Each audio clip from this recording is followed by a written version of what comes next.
Right. So this is the last of the things.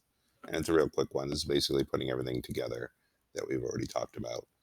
So you memorize your functional groups, okay? And then you understand intermolecular forces, and this is just going to bring it all together. So I love this slide. It shows you which functional groups have hydrogen bonding. And again, if you memorized them, you know that N or O bonded directly to a hydrogen is what has hydrogen bonding. So those are the ones with hydrogen bonding.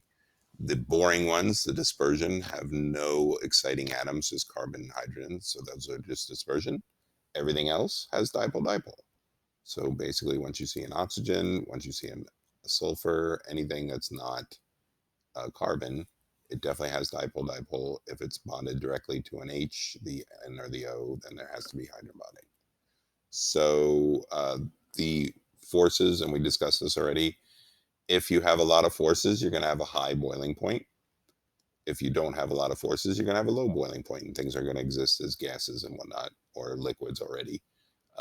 Melting point will go just like boiling point. If you have a lot of forces, they'll want to stick together, and it'll be harder to melt them. If they don't have a lot of forces, it won't be hard to melt them, and they'll exist as liquid and gases. Solubility in water, water needs something to grab onto, so water likes to grab onto things like this, occasionally things like this, never anything like that. Okay, so water will like to bond where there are strong intermolecular forces, and volatility goes right along with melting point, boiling point. Things that want to just float away don't have any forces keeping them together, so they'll tend to things with no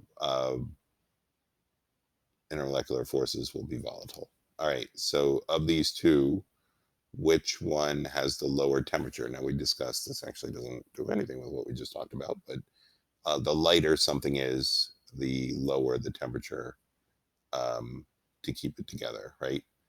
This is so basically these have the exact same London dispersion forces, but since molecule one is lighter, it's more likely to be floating away than molecule two, which is heavier. So it takes more energy to get that moving. All right. Um, this is an answer to all that. So again, I think the answer more so for this has to do with what we talked about with, hold on a second.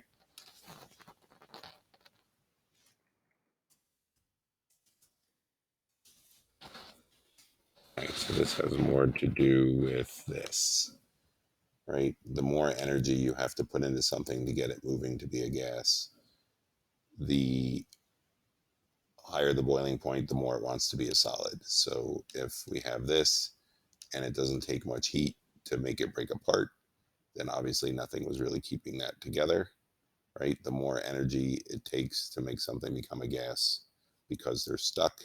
Water has hydrogen bond forces, so it takes a lot more energy to get those things moving away from each other because they like to stick together. See how much fire I'm putting into this and it still wants to stay together because it's happy with its intermolecular forces sticking together. It takes more energy to overcome that.